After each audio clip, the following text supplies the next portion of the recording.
Welcome to the Deer Hunter Podcast, a platform created to entertain, educate, and evolve the modern-day deer hunter.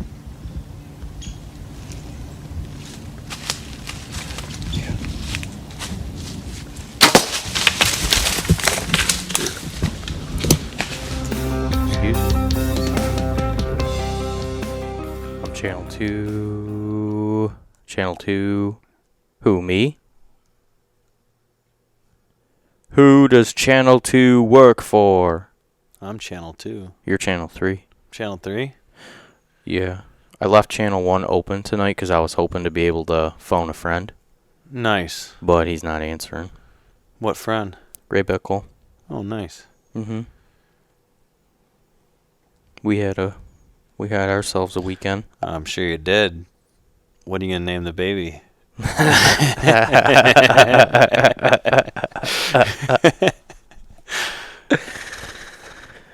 We're still thinking about it. Yeah. Yeah. Girls' names? Boy names? I don't know. We're gonna keep it a surprise this time. That's a good idea. I like your funny style.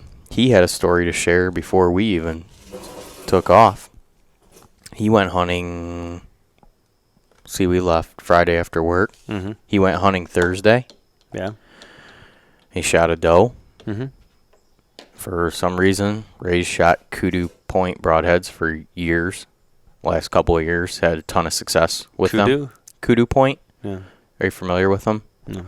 They're just a two-blade, fixed, super simple, great-looking broadhead. Double bevel? Or double? I don't know if they're double or single bevel.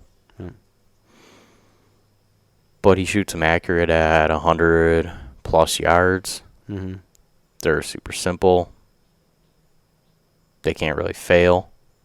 Well, for some reason, he decided, I'll give Schwacker broadheads a try. True story. So he schwacked her. So Thursday night, he schwacked a doe. Yeah. And he felt like he hit it perfect.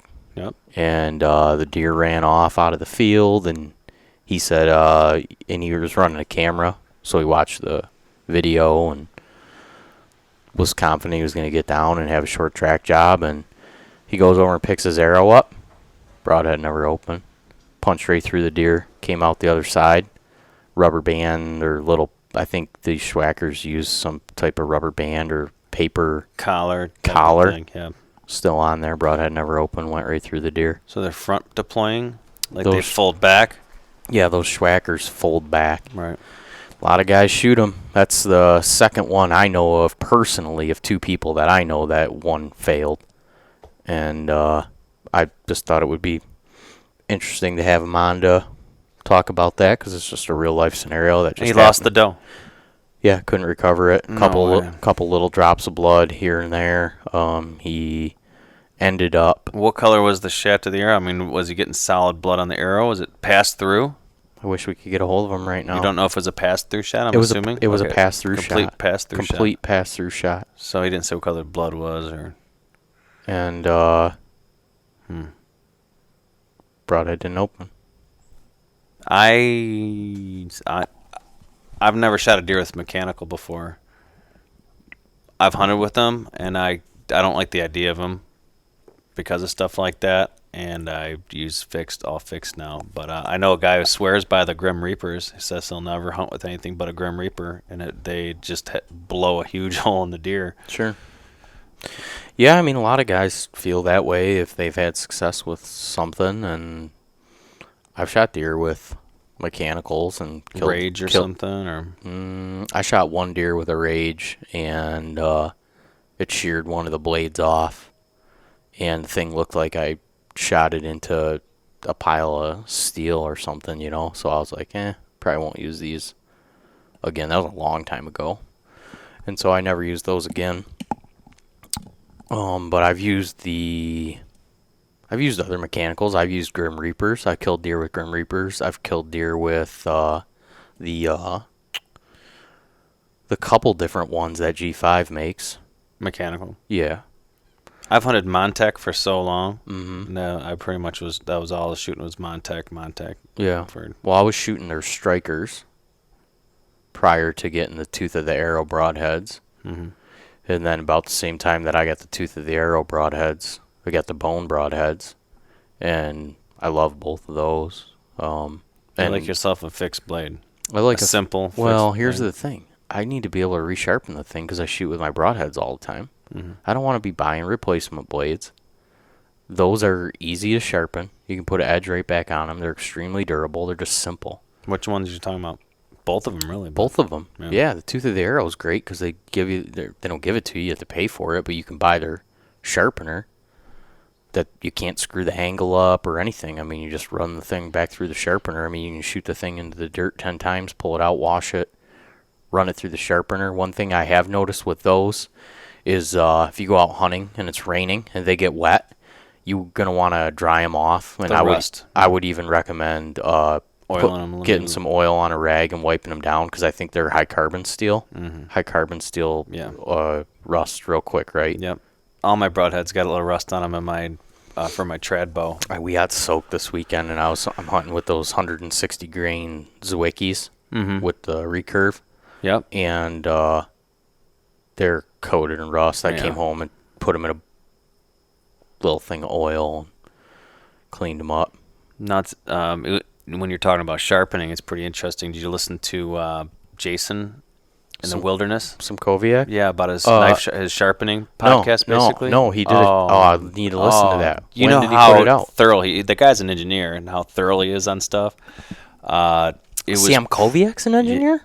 He was before he went into photography. Right. Before he got into it, he was an engineer. And but anyways, he talks about the sharpening knives from using a file to using a stone to using a leather belt and then using denim and all the different ways because it folds over. When you're sharpening it, you'll have a little bit of a lip that folds over on the other side. You could probably tell that when you cut things sometimes like copper or something. You see a little lip roll over. It takes off that other side of it. I knew that was going to be a problem. But We've been fighting some sickness. We've been fighting some fight some coughs off here. That's crazy. beard go down the wrong tube. That came out of nowhere. Oh, son of a bitch. It's Ray. Put them on. I want to hear about... Hold on. Let's see if we can do this. Hey, Ray. What's going on? Oh, I hear him. Hey, you're on the podcast. Oh boy. Let me do... I need 5 minutes from you. Can I call you right back? Because I want to plug my phone into my recorder, and we're going to ask you a couple questions. Okay. Yeah, that's fine. All right, I'll call you right back. All right. Bye. I'm going to pause this. I'm going to run up and grab my phone cord. Get her done. His ears must have been ringing, huh? I guess so. Yo. Hey, you're on the podcast. Oh, how's it going? I'm on my way over. All You're right, talking to Drew. good deal. I just wanted Nice. to, we're going to call Ray Bickle, phone a friend in here real quick, and I just wanted to adjust the audio on the phone input before I called Ray. Oh, getting all high tech now, huh? Yeah, guinea pigging you. You guys are getting desperate, doing some caller-driven radio over there at your Hunter podcast. Oh, yeah. Next caller. All right, cool. We'll see you in a minute. All right, see ya. Bye. Whoa, I'm getting some weird noises. A little bit of feedback. First time, long time. Here we go. You can hear him, right? Penis. Yeah.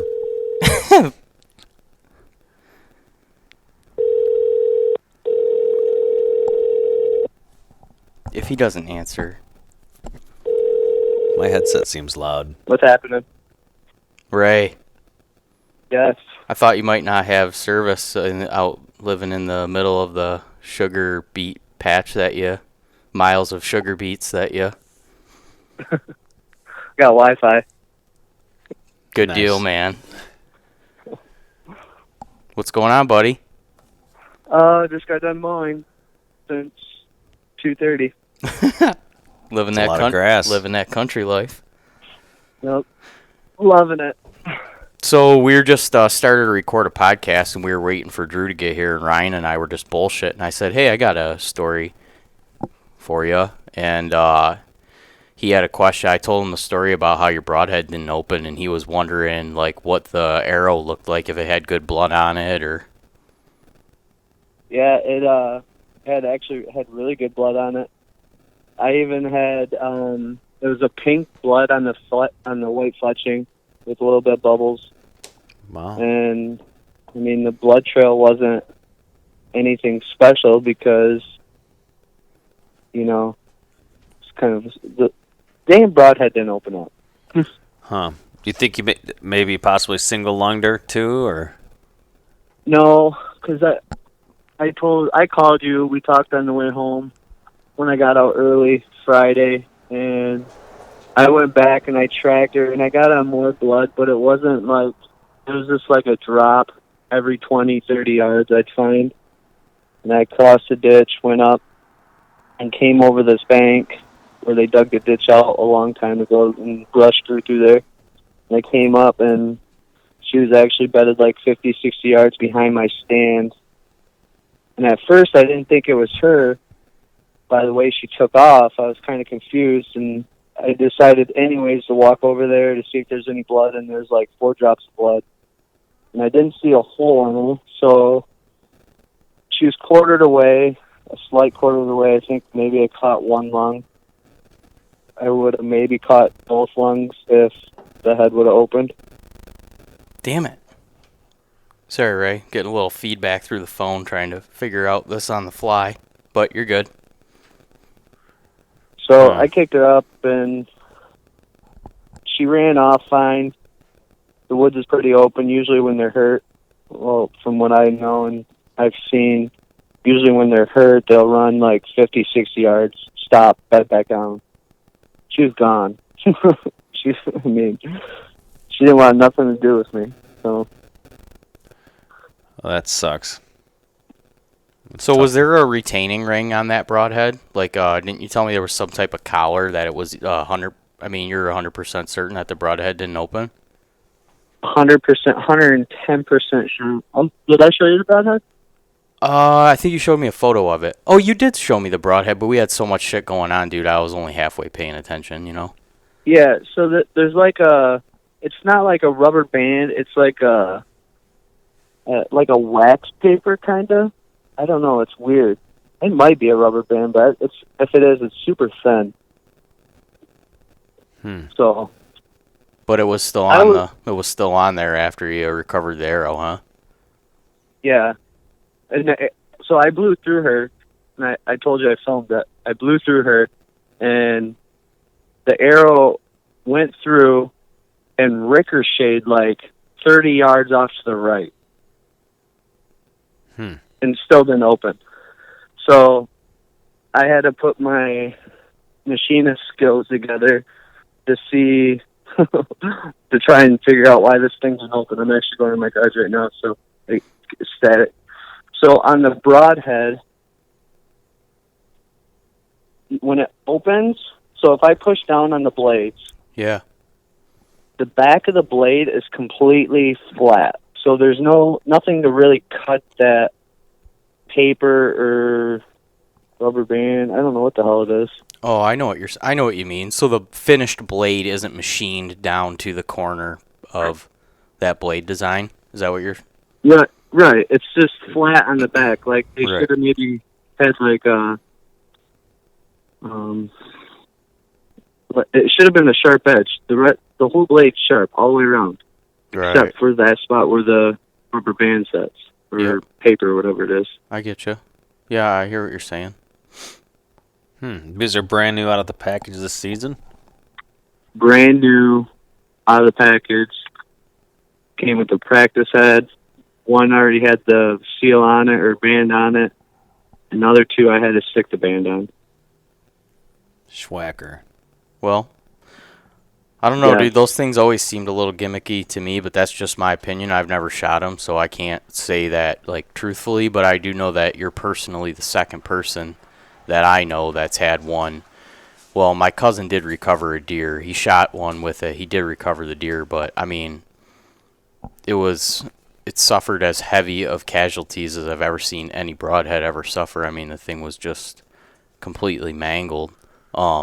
and then for you to have, one go through a deer and not open. I mean, I just can't imagine why you would want to take that chance, but I just thought it would be good to have you on and have like a testimonial about that, especially since we just did a podcast about, fixed blade heads and proper hunting arrow builds. And it's not like I'm not trying to like come off as preachy to anybody, but this shit just happened to you and you would have killed that deer. I mean, you're pretty confident you shot that deer real well, right? He's got it on video. Yeah. You got it on video. Yeah, I quartered away. I mean, perfect shot. Dude, I couldn't ask for a better position of the arrow. The whole thing was just perfect. You should she didn't even have time to duck the arrow. I should have you, maybe if you could give me that clip and I'll post it on our Facebook and everything. Yeah, I can do that. That would be maybe a picture of the unopened and the bloody arrow. Broadhead? If you got a picture of that, yeah. Yep. Yeah, it does make sense. Though. Don't the picture juries? Of the arrow, but I got what's that? Don't the juries push the schwacker? Weren't they pushing that for a while? I don't think the juries ever did. Drew just stepped in. I'm not sure. I don't know who pushed them. I remember seeing a lot of videos.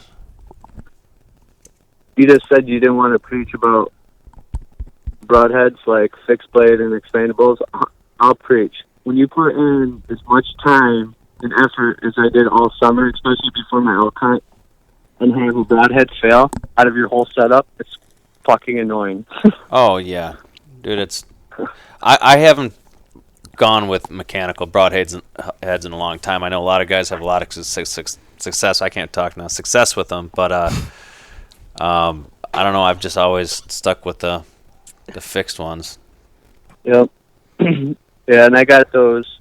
I've shot muzzies for the muzzy trail cars for a while, and I grew up shooting muzzy fixed blades. That's what my dad always had on my arrows, and now I have the Kudo points, which I absolutely love the beveled edge. I shot 3 deer with those last year, and the blood trail is amazing. The broadhead's still in good shape, and I can sharpen them myself. And I don't have to worry about anything not opening. Right. Yeah, So, I hear you. I'm in the exact same boat, but I just know the mechanicals, when they work, they can put a huge hole in them, but how big of a hole do you really need if, it only needs to be an inch big. Right. Yeah, you need a hole bigger than my field opinion. tip. Yeah, bigger than a field tip. And basically, you put a field tip hole in that doe with that not deploying. Right. I feel like 1 inch, 1 to 1.5. I mean, in there, Right. I don't think and a well-placed shot. really need to you've look got out. no problem. You don't really need to look outside of those parameters. Yeah, I mean, Do you have an opinion? I was so confident on the shot that I actually waited like 30 minutes because I had deer in front of me still. And then I got down and I went in and I couldn't find any blood, but I knew on my arrow and I knew the shot was good. And I went in and I couldn't find any blood, so I went back up to the truck, got on a laptop, put the GoPro footage on my laptop, replayed it, and I was actually going into the wrong spot, so I went back out and I looked until midnight and I could not find anything. I mean, a couple drops of blood here and there. I knew it was the head. I was like, well, how? Crazy.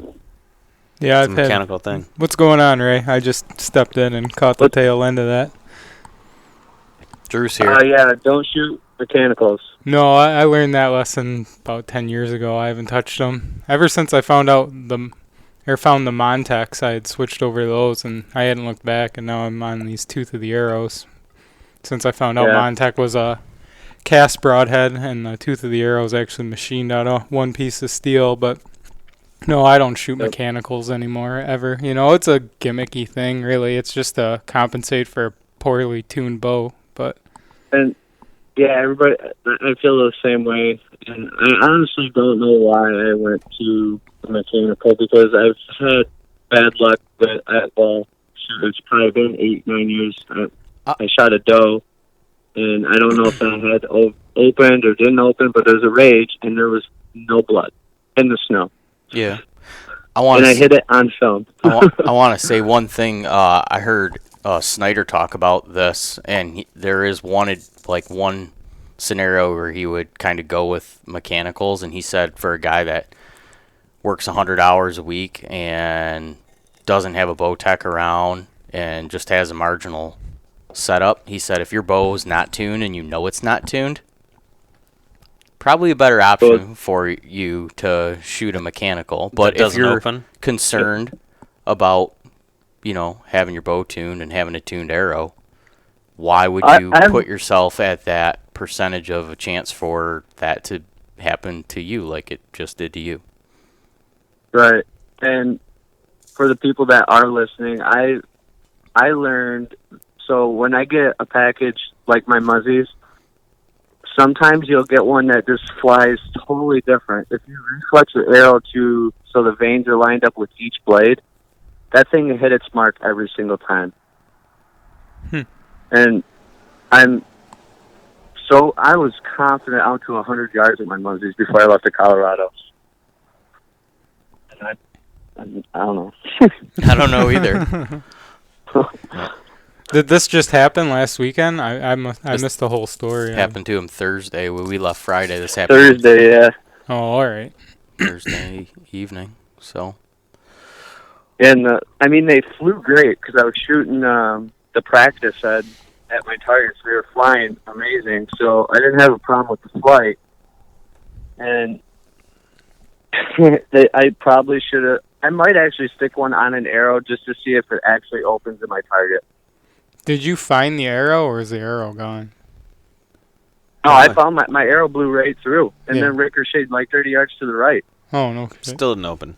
He had the rubber band collar was still on the blade, and he said the sharp part of the blade isn't machined all the way down to, those things have what? It's got a shelf on it, basically. There's a little shelf that little paper they've got thing like sits on. Over a 90-degree angle, right? It's like an 80 or a 70-degree angle that comes with another little blade that is supposed to allow the big blades to go in the initial penetration. Is that a bleeder you're talking about? So they're in past the skin and the fur, and then that little blade is supposed to catch and deploy and open the big blades inside there. But what if that big blade is squeezed right up to a rib? Just one of those big blades slides right tight to a rib. Those little blades aren't kicking those open, because do the little blades have a little blade machined on them, or I would assume those are flat too, right? No, those are sharp. And what the fuck? Why would you do that? That's what I'm saying. Why would you make because the little ones that come out are sharp all the way around. That's so stupid. But the blades that are in the head are only sharp on one side, and there's I'd have to measure it. It's like a 30-second flat spot. So whatever the width of the blade is. Wouldn't you want those flat so when they hit that skin? You would think you'd want the short ones, the ones that stick out flat, so when it hits, it slows it down so much those blades have to open. Exactly. And then you'd almost want, where the band sets, you'd want that to go in a little bit, just like a tiny bit with a sharp edge, so when that does open, it is going to cut it. Slice right through the band. Dude, I'm so glad we had you on to talk about that. We should mention, too, not that it makes a difference, but you do shoot a 81-pound bow, and if those little blades are razor sharp and you double-lunged her, I could see it just punching right through and not ripping those blades open. It wouldn't be much different than a field tip blasting through the deer. The diameter is still small. Yeah, and if those little tabs are sharp, you're essentially shooting this tiny little broadhead. Maybe these will come open. I don't know. Schwacked the shit out of her, didn't you? I schwacked the shit out of her. When we figure out my arrow weight, was it like 515 or 420? Your arrow weight was, I think, like 490, or just under 490. It's pretty heavy. Well, that was with your kudu points, I think. Yeah. And the Schwacker was what, 100 grain? 125. Oh, 125 too. So yeah, it was right in there. High 400s. That wasn't counting the veins or the knots or anything. That was just straight up. I remember you were just under 500 grains. You shoot What's your draw? 28. 28, 28 with the 80-pound draw. 81 pounds. You Are said you- your bow is. You got to be Yeah. pushing just over 300 feet per second then with your arrows. You ever chronograph that thing? It's got to No, be I screaming haven't. out of that thing. I don't think See, I did when I bought it. And Ah, that's just going I can't off. remember Real if I did. fast. That's real going fast. off my math after being cold and tired in my head, Yeah. walking around in the woods. So don't even listen to Your that, math's actually. never good anyway, so. He's shooting the 300 spine, day 6 arrows, cut at what? 28 inches, 28 and a half maybe. Mhm. Can't remember. Probably 28 and a half. Draws 28. I Well, think it was 28. I cut mine at 28. I got a 28.5-inch draw, so.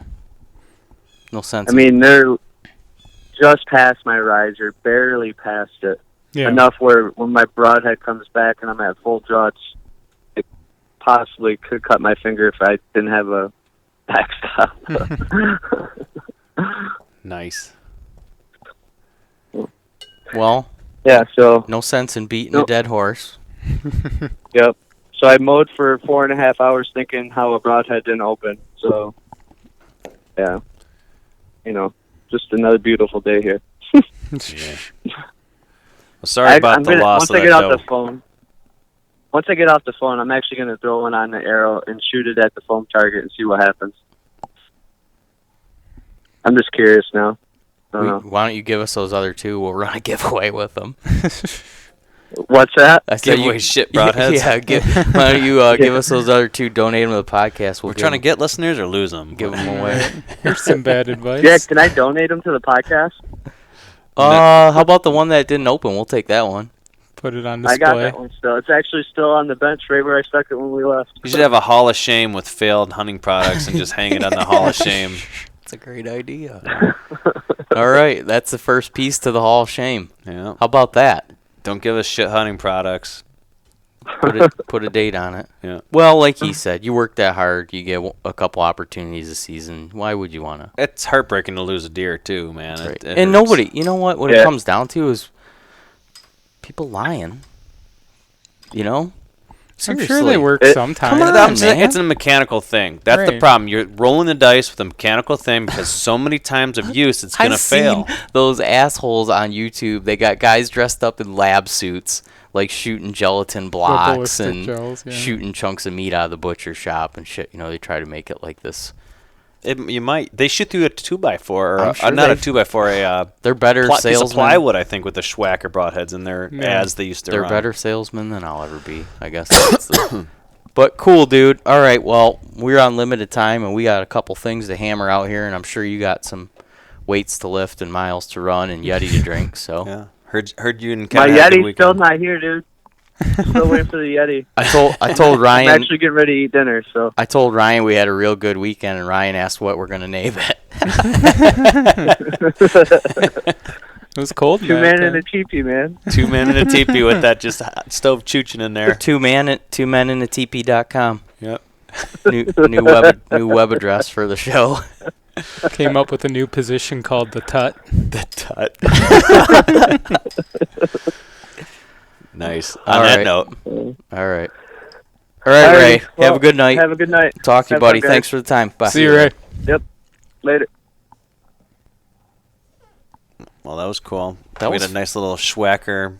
What channel was he on? I want to turn that down in case somebody. I don't know. I think he was They're on. numbered unplug it, one. maybe. It says one. He was on 4. Somebody else is gonna call in, or He's on audio 4 and channel 1. What happened? confusing. Deceiving numbers. Mhm. Yeah. Math. Math. Math.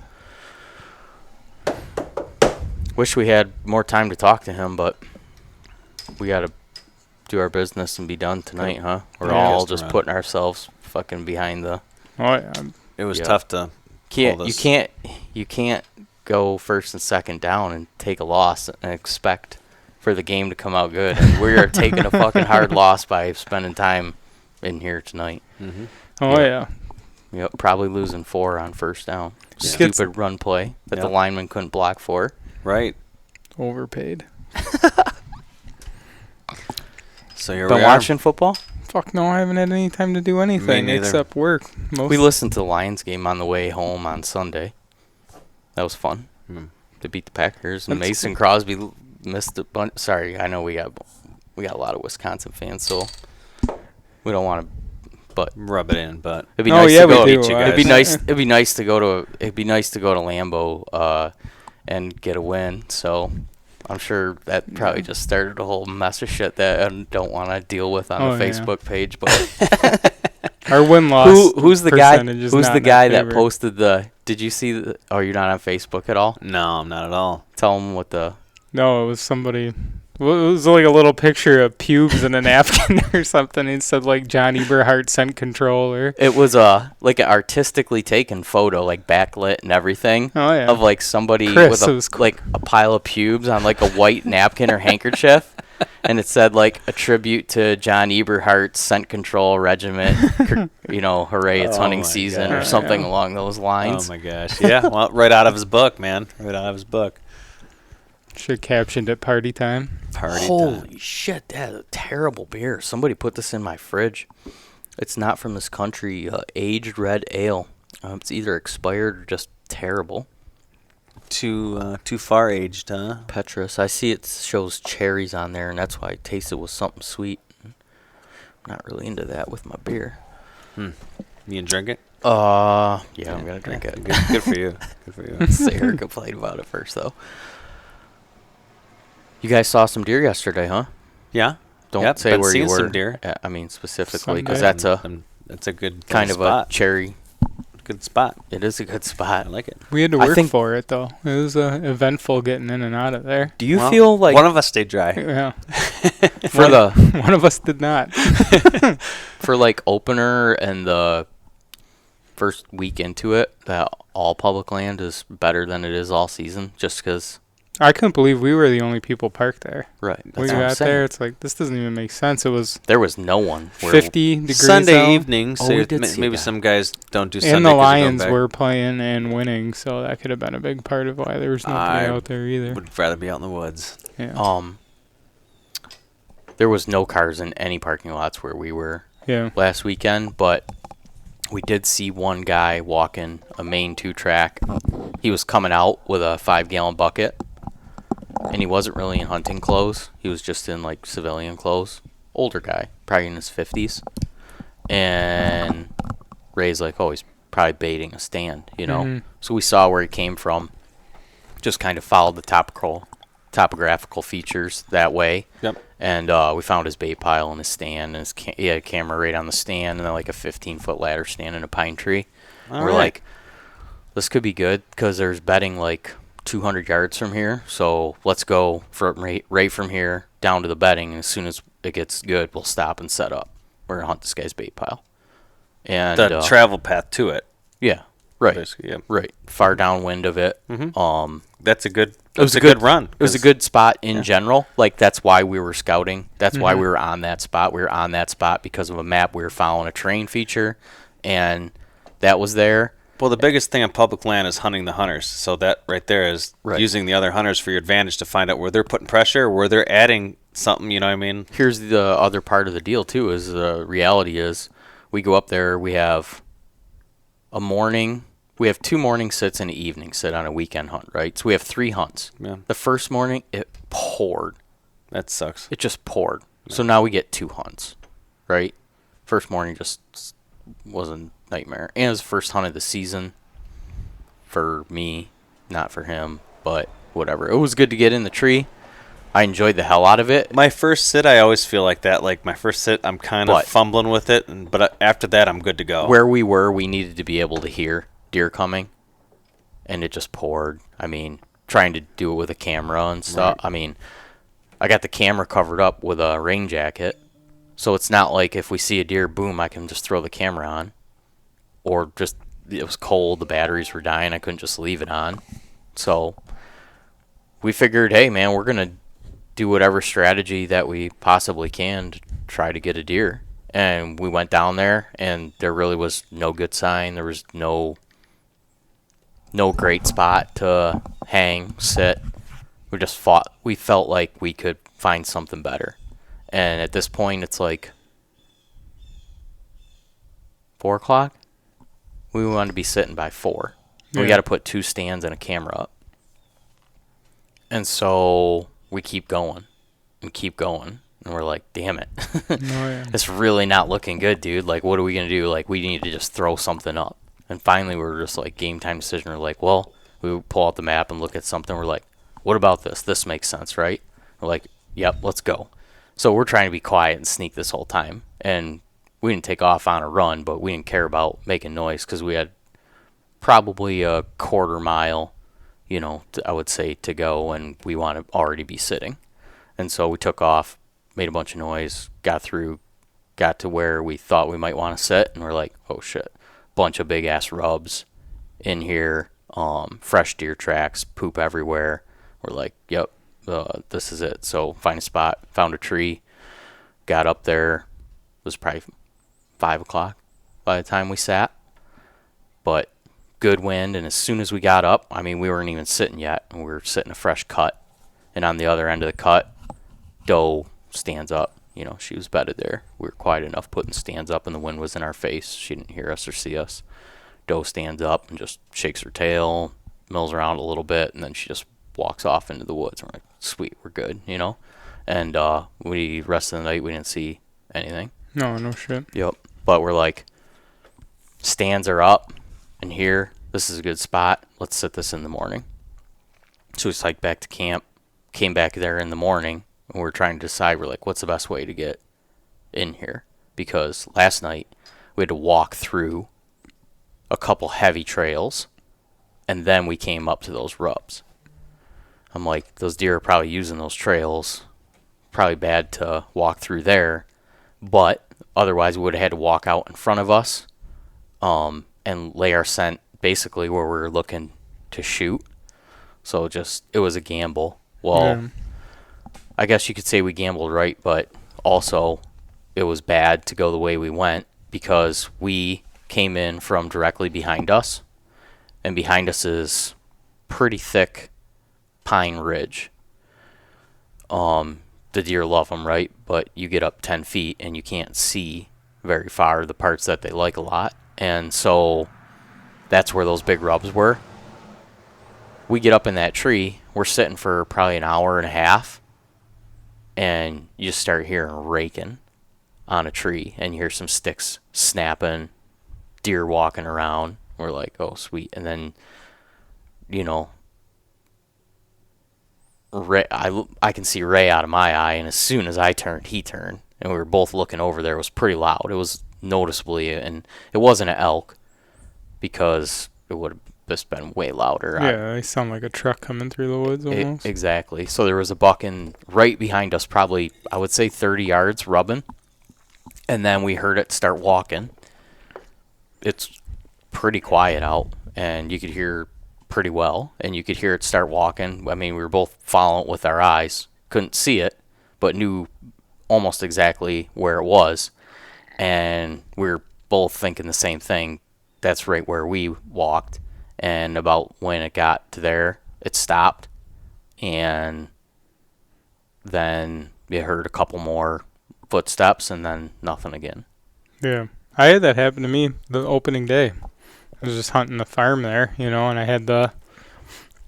I came into the stand and got up into the stand, and I had a doe come from the right of me, and it walked right in front of me. I could have shot the thing 100 times, but as soon as it hit the trail that I walked in on, that thing just locked up, turned right around, and just cut right out of there. It didn't flag its tail, or sprint out of there, but it was a fast trot right back into cover, and out of there. So I mean, their noses are incredible. You can't beat that thing. No, you can't. No. I had the same thing happen to me. My first hunt?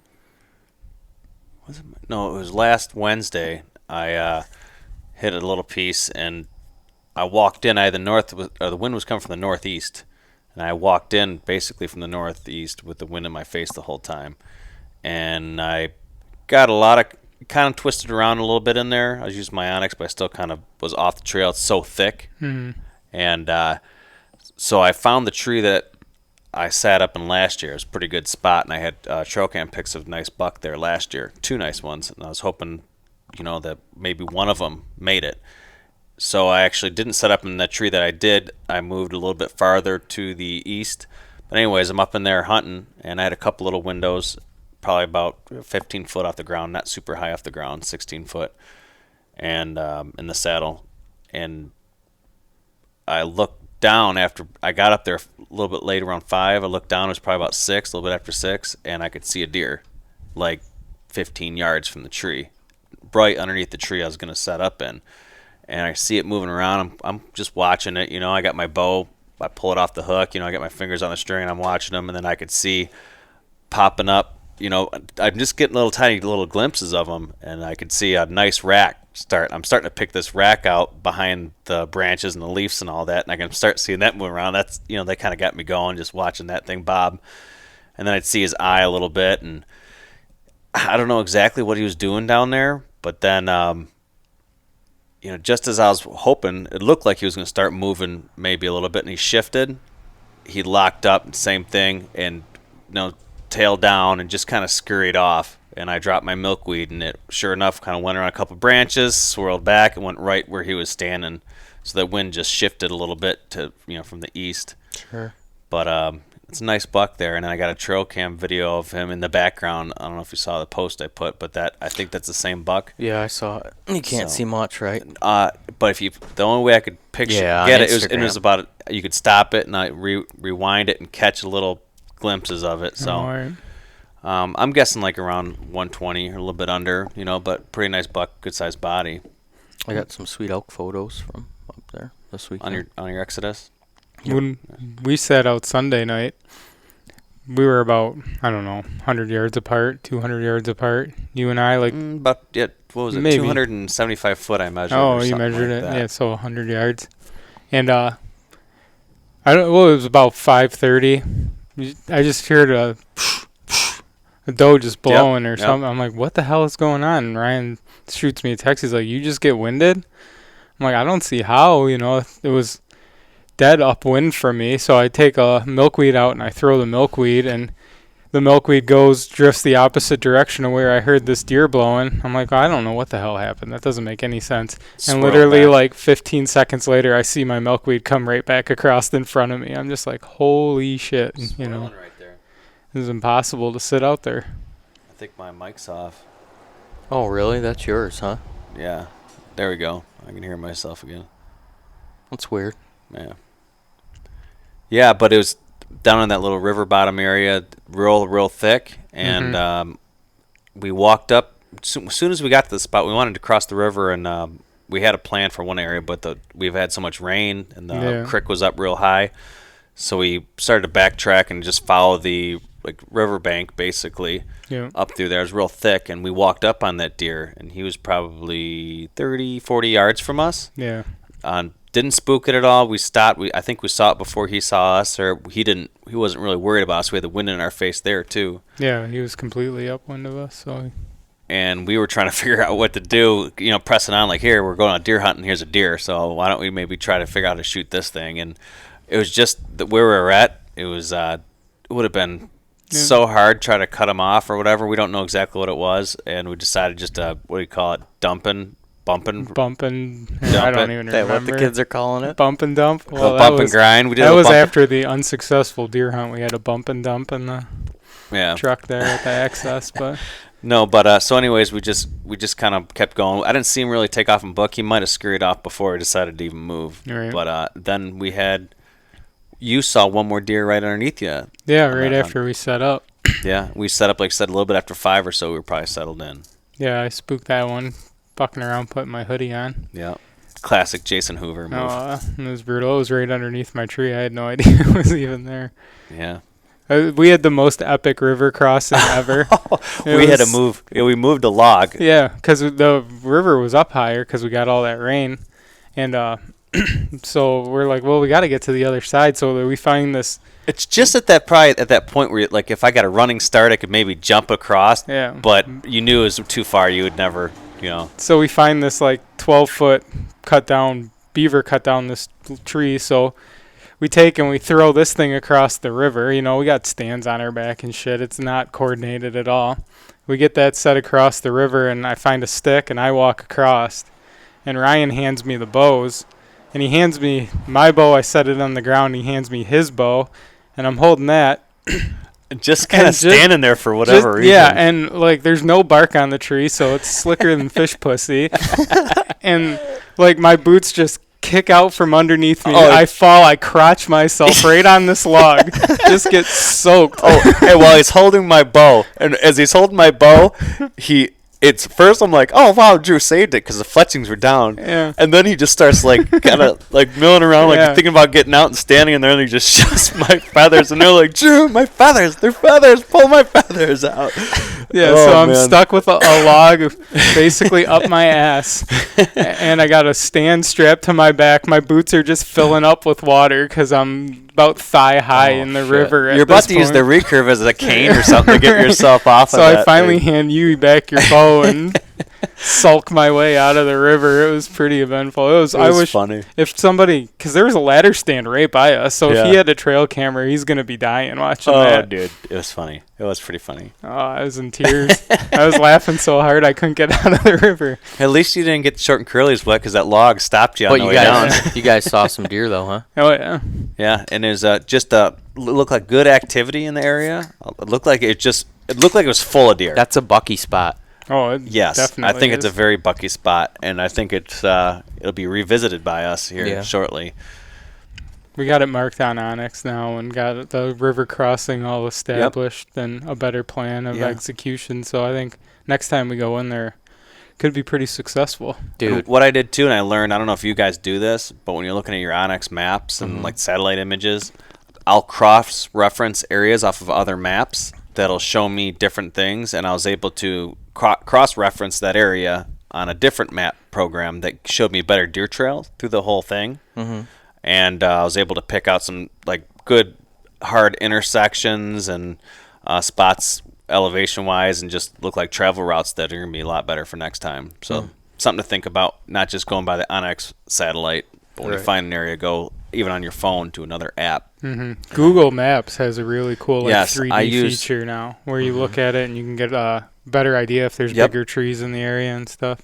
And then they're also the terrain setting on the Google Maps. Mm-hmm. Yeah, that's really good.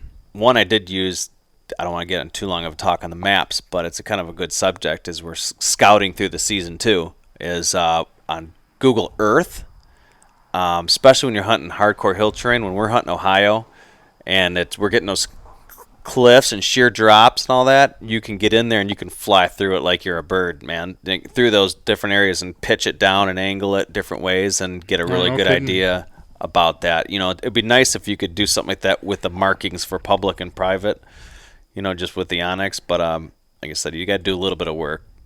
Can't expect the app to do everything for you. Yeah. Well, we we spent not all summer, but we spent a lot of time this summer and spring scouting. I mean, since last season, really. Yeah. And we last weekend, when we were up there for just that Saturday night hunt, Sunday morning hunt, what I saw there has me basically more excited than anything I found all year. Really? Yeah. Nice. And it was, no, I won't say it was dumb luck. I mean, I had a feeling that we looked at it on a map, and then we drove there and looked at it and we're like, yep, that's definitely probably what we thought it was going to be looking like. And we hunted it, and then we scouted it, and definitely an area, because of a new food source, that deer are frequenting extremely heavily. And on the downwind side of it, if there's a north wind, there's essentially a ridge that drops into a swamp, and it's just pounded, big rubs, big scrapes. That's where both bucks that we saw last weekend went into. Nice. Well, if you can get on those transitions for those fresh cuts, Yep. you're going to see all kinds A lot of deer. new growth. Those stumps, just because of the regeneration of the saplings out of the stumps. Oh, yeah. Yep. We just had the property I own up by Mayo cut, and the deer, to the point where I have to fence off around the oak stumps because I don't know if I'll have any regeneration out of them because they're just clipped Right. them all right down. It's like Well, someone you took know- a weed whacker. You and know just the went deal down. with that. Yeah, all the nutrients Mhm. go right into those. Yeah, so that root system, when you do a stump cut and you get that growth off that root system is driving enough nutrients from the ground to support that entire large canopy. That big-ass tree. Well, once that big ass tree's gone, it's delivering that same amount of energy and content into those little leaves, and they've broke them down scientifically, and they'll have like 75% more protein than a soybean. Yeah. Yeah. Like it's like the superfood for deer. Deer superfood. And if you saw the photo that I posted on Instagram of that buck, I think I sent it both to you guys, where it Yeah. looks like he's like nose curling and smelling the wind.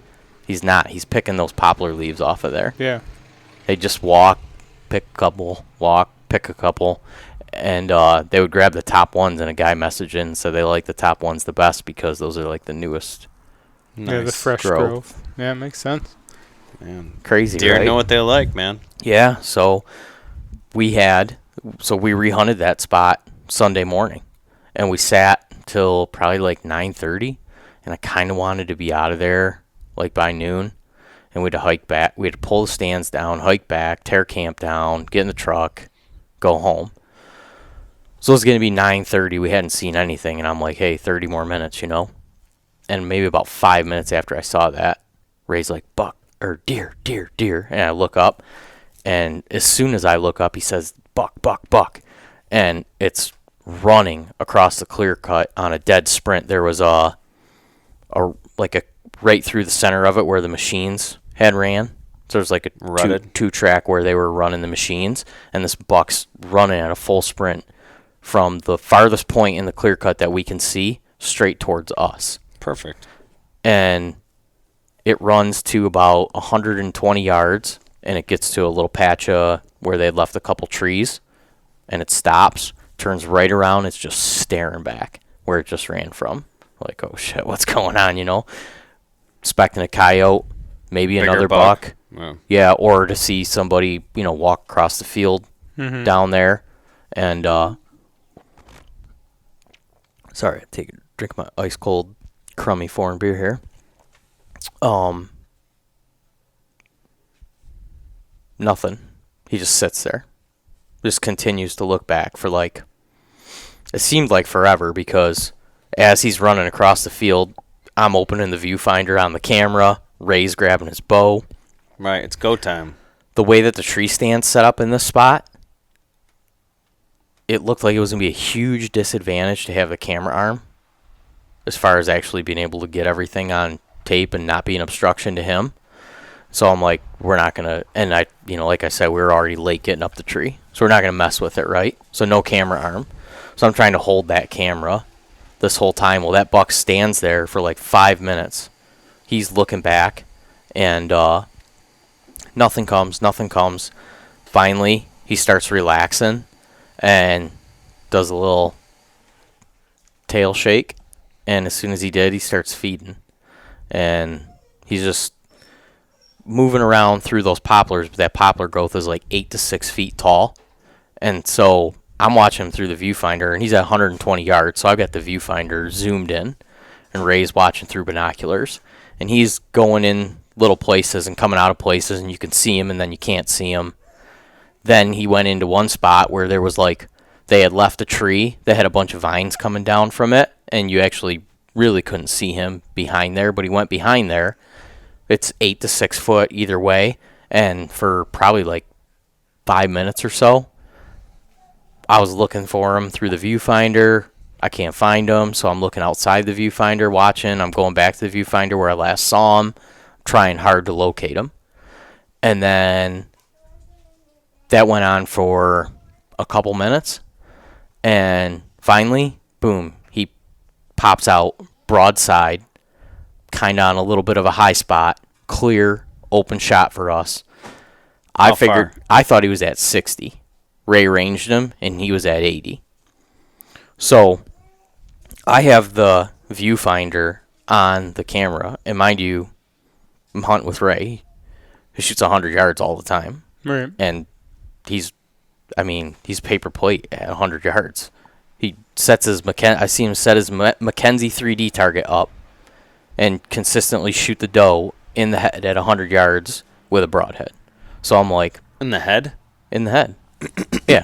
So I'm like, 2-time Beast of the East championship doesn't happen by accident. You do have to actually be able to shoot for sure, So I'm thinking in my head, I'm like, He's going to shoot this deer. this is a crazy scenario that's happening right now. Ray, 2-time Beast of the East champion, sitting next to me with an 81-pound bow and can shoot 100 yards, and this deer's standing broadside at 80, eating leaves. Let's get it on. Completely relaxed. Wow. And I'm watching him in the viewfinder. I'm just waiting for the bow to go off. Because like I said, I don't have a camera arm, so this is, at this point, the footage is pretty shitty.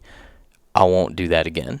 But live and learn, we just started filming. So by now I've had the camera up for 5 to 7 minutes, I would say. Arm's getting a little shaky, huh? Yep. And so I'm trying to keep the deer in the viewfinder. I'm waiting for the bow to go off.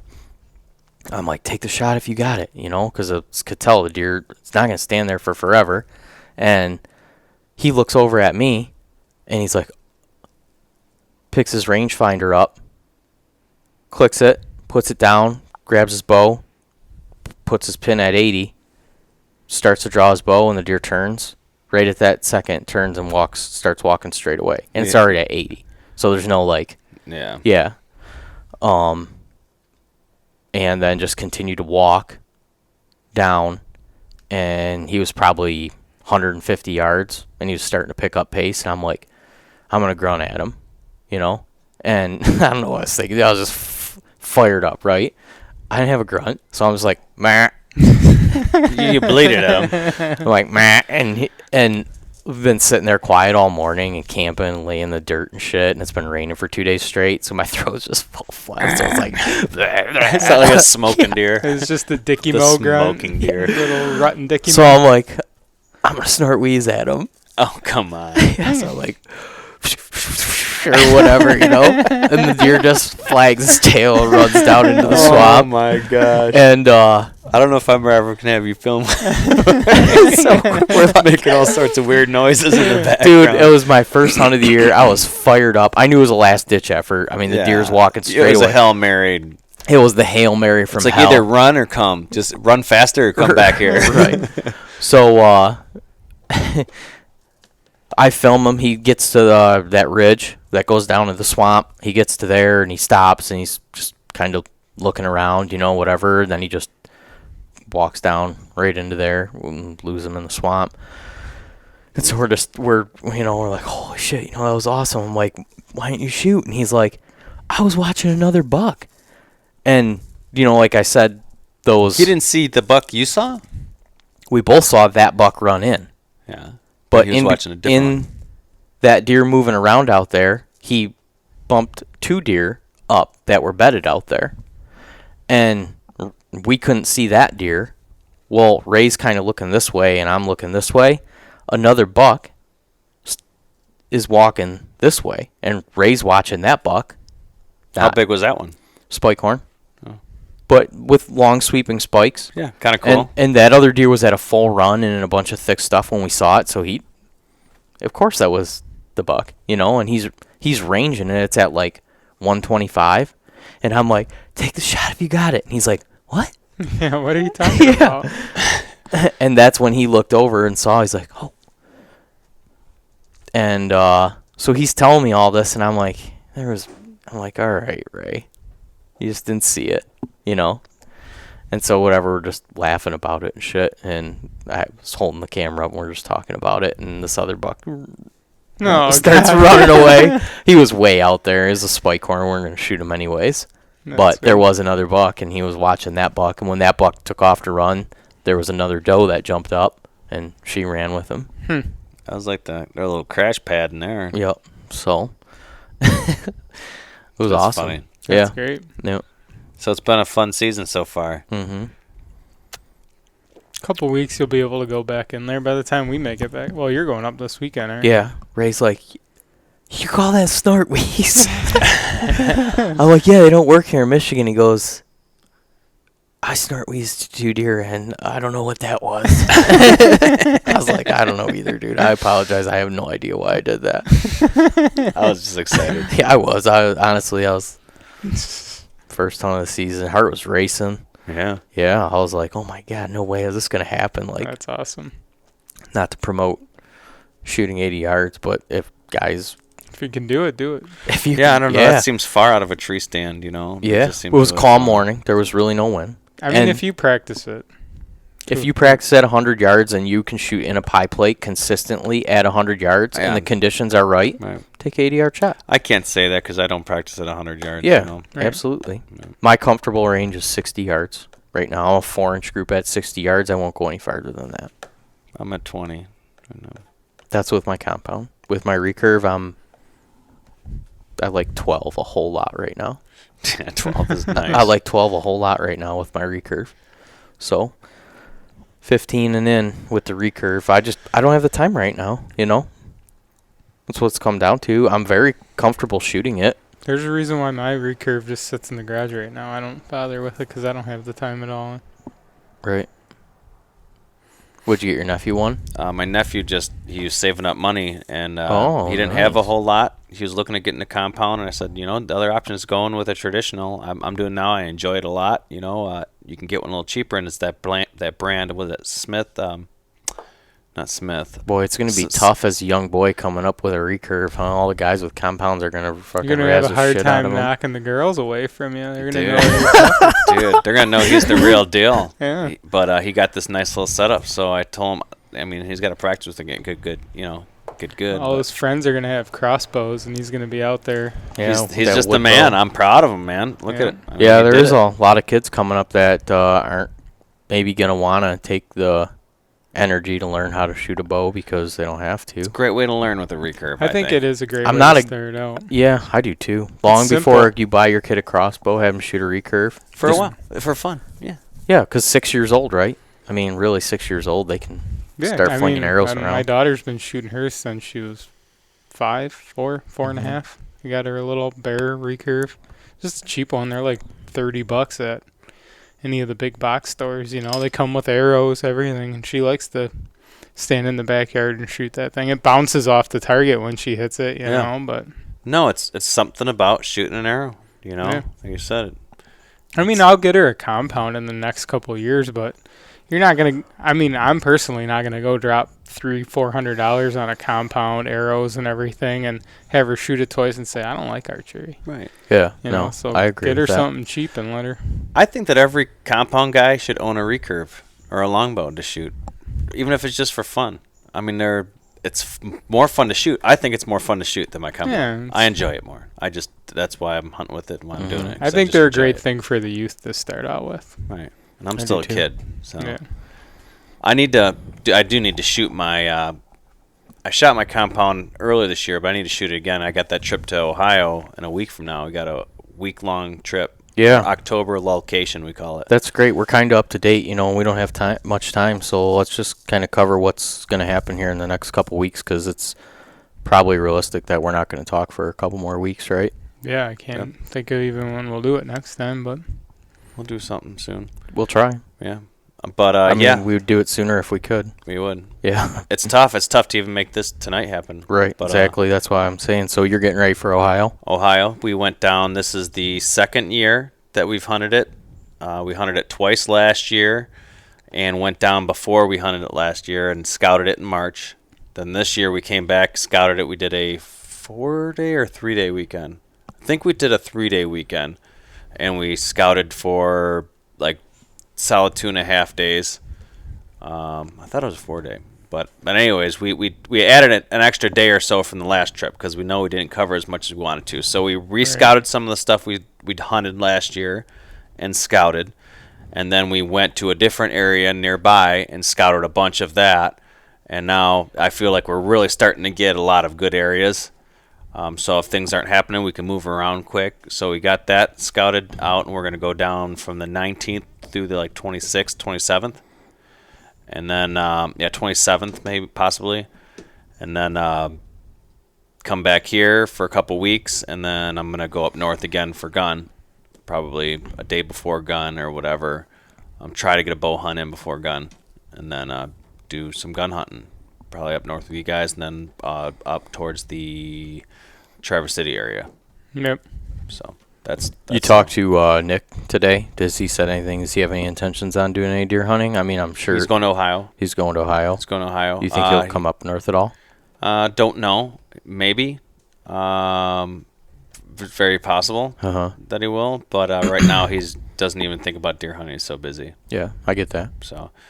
No, I don't get that, actually. No, I told him I couldn't do it. It's like, I can just shut it off. I'm like, well, I can't with deer hunting. I can't just shut it off. Yeah, I don't know. I have to get out in the fall. Some lives aren't worth living.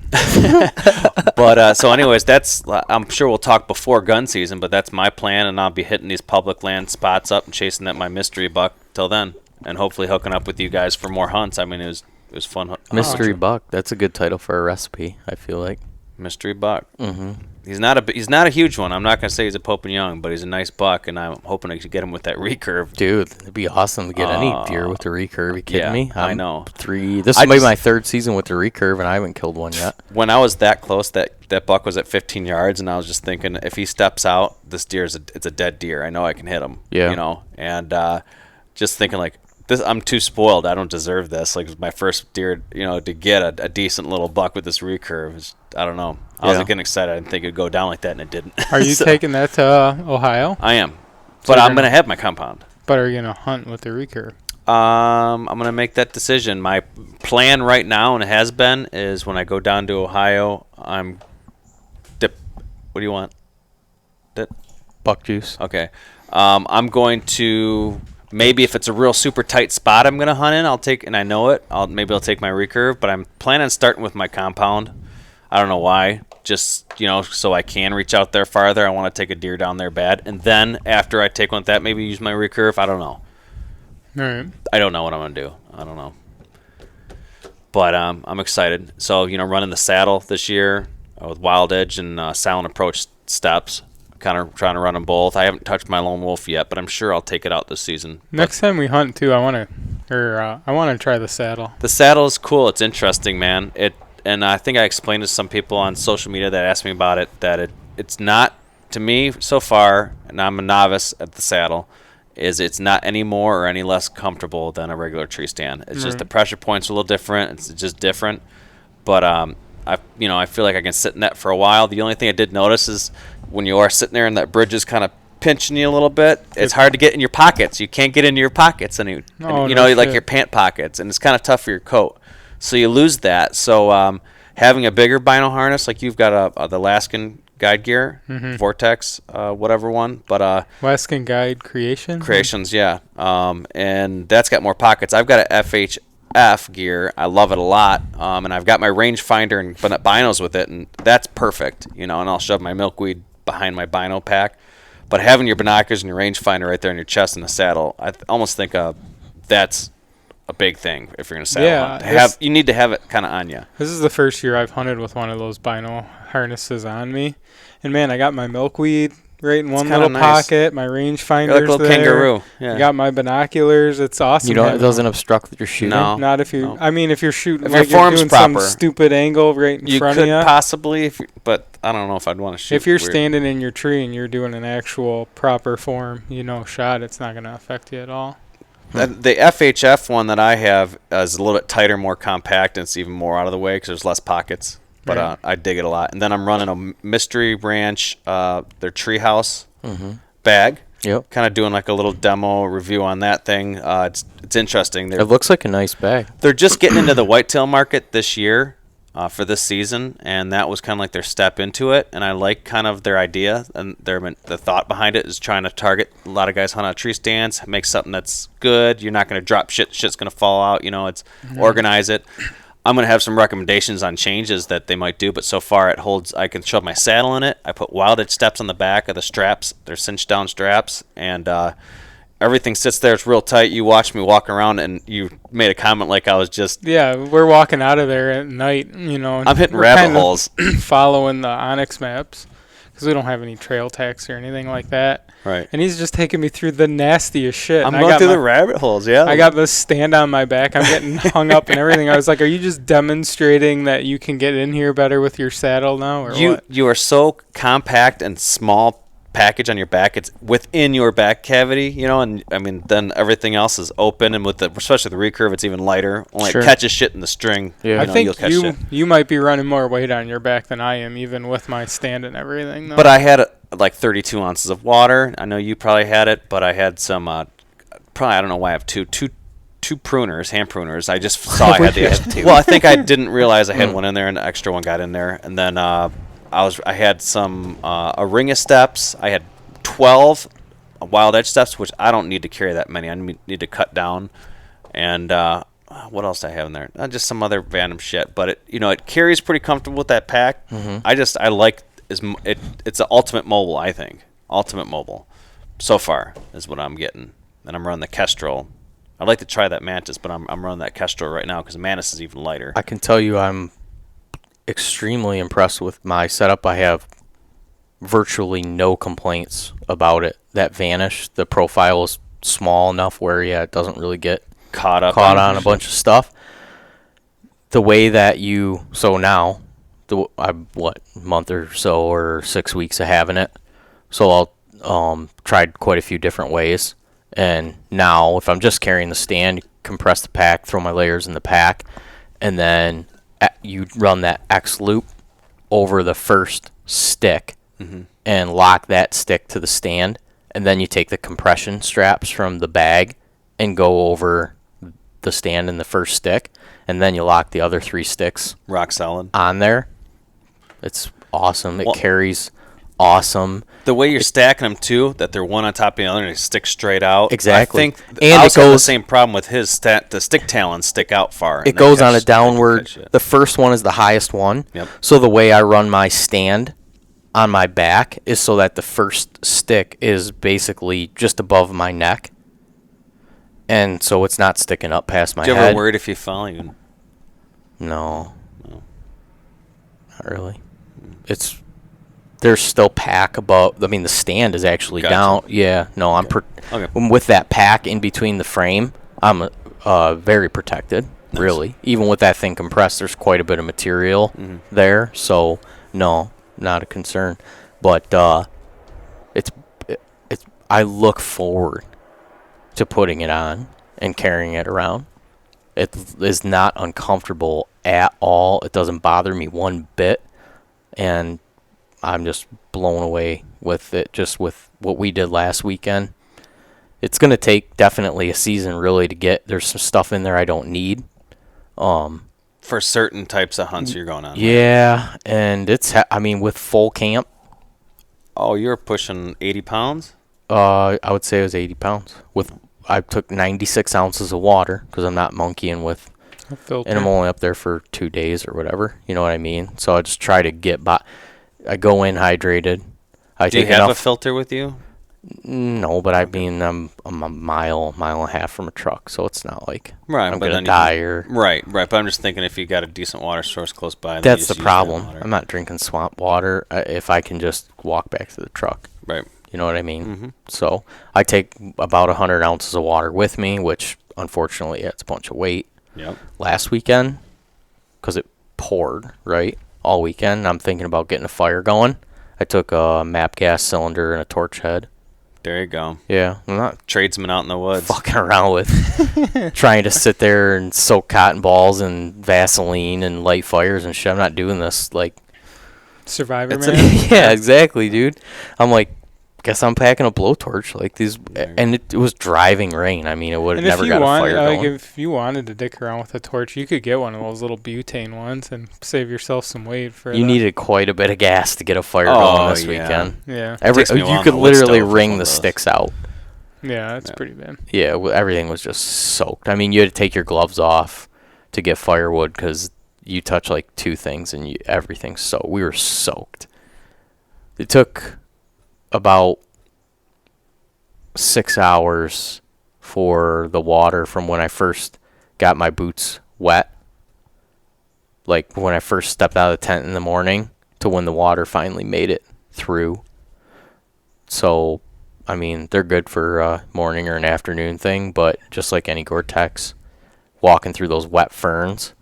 Yeah, you might as well be in the water. Yeah, by the evening, my feet were soaked. But I had merino on and only got down really to like 38, 40. No, I've heard, I don't know if you think this was the case, it's actually the top of your socks that get wet and the water wicks down. My toes were wet before anything, so Oh. I don't see how that would You work. in rubber boots or rubber boots? I'm saying I was wearing Gore-Tex boots this weekend. Oh, the Gore-Tex. Right? Yeah, because we were going to be doing a bit of hiking, and I honestly can't really hike up a hill. What boots did you have on? Those Irish Setter Vapor Trek 400 gram insulated boots. Those are Gore-Tex? You like Yeah. them? Yeah, they're great. I like them a lot, but you know, if you're going to go through a swamp, or in that case, it was just excessive rain in those ferns. If it wasn't for the ferns, they wouldn't have been an issue. Neither would have my pants. But it was, you literally needed like Ray had gaiters. Ray had boots and gaiters, and his shins were dry, but his legs from his hips Were down to soaked. his knees were soaked. And we were saying you almost needed like a gaiter, but like boots. a chap. Yeah. Yep. Well, I've got like Upland. You could almost wear like an Upland chap or something like that to keep you drier. I've got some Gore-Tex ones. I really want to drop But- some money next year on getting a good set of What? 6-sight rain gear. I think I'm going to do It's it. supposed to be real durable, and I'm looking at it too. I just can't swing it financially This year, I right can't do now. it. My wife would string me up. Oh yeah, but that their rain suit, I mean, it's lifetime guarantee like everything else they have, and it looks like it, fits pretty good, just like their pants with the soft shells or their Right. Clear Creek or whatever. Yeah, I need to look at some rain gear. I need too. rain gear bad. I've needed it for a while. Right, I keep putting I it don't want to on. buy cheap ass stuff either. I want to get something decent. But I'll say that I wore the 6-sight stuff all weekend. So I wore I had 2 different pairs of lightweight merino socks. And I had a pair that I bought off Amazon that the guy's not making anymore, that they were more comfortable than the Darn Tough socks, and they kept my feet warmer, but you could tell they were cheaper. Like the Darn Tough socks, you can tell those things are going to hold up for a long time. yeah, These socks, I've had them for about a year, and they're starting to fall apart. But however he cut them and whatever material they were made out, and they were wool. nice. They were great. And so I wore those while I hunted, and then I wore the Darn Tough ones in my sleeping bag when we slept, so I had dry socks and not sleeping in wet socks. And I slept in my merino base with my bag just pulled over our head, because it got down to the high 30s, and everything was soaked, Right. Well, that's cool. But stayed warm. I was real comfortable Saturday night, which we thought Friday night we both got cold. But I think that's just because we hiked in and we were wet. Yeah, it was late when you got in there. It was and late. everything. We hiked in. We were wet. Versus Saturday, we came back from hunting, so we already had our body temperatures up. Then we had a fire.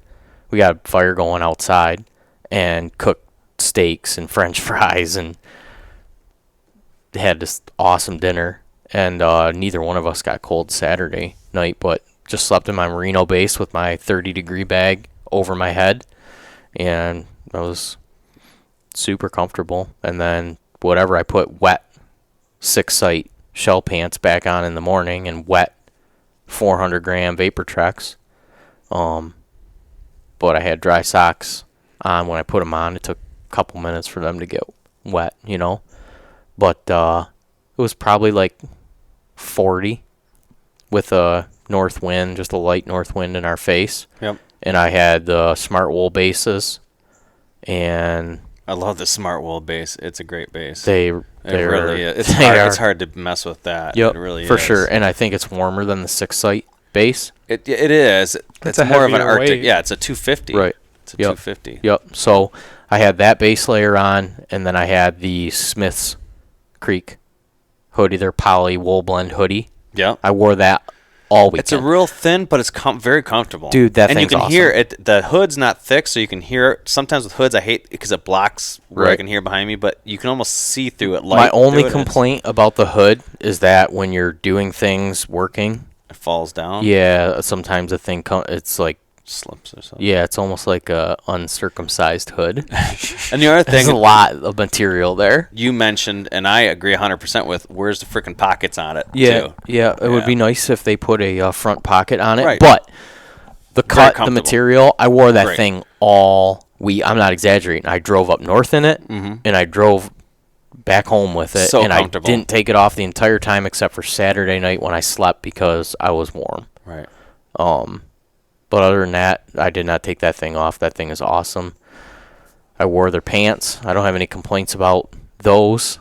And then I wore their puffy jacket in the stand. And I was pretty comfortable. The neck gaiter is great for early. The whole thing is great for early season. I would say add a soft shell jacket to that, and from So you basically didn't wear the soft shell over the puffy? You just went with no. the puffy? Remember, I got a medium, or I got a large. It was a little too big for me. I had to send it back. They're sending me a medium. Oh, you haven't gotten it yet? I think it's going to be here. They emailed me that they were putting it in the mail today, so should be here probably Thursday, All right. I'm thinking. And so this weekend, it's going to be even a little colder, 32. And like I said, their neck gaiter is a little too thin. Their hat's a little too small. Their hat's a lot too small They on my are fat For head. you. They are a little tight. It looks I like wouldn't I'm say wearing way, a way- goddamn yarmulke. No, yeah, I wouldn't and they say already way- said they had people talk about it and that they were going to address it. The hat Right. size runs extremely small. I have a small head, and that hat is small on me.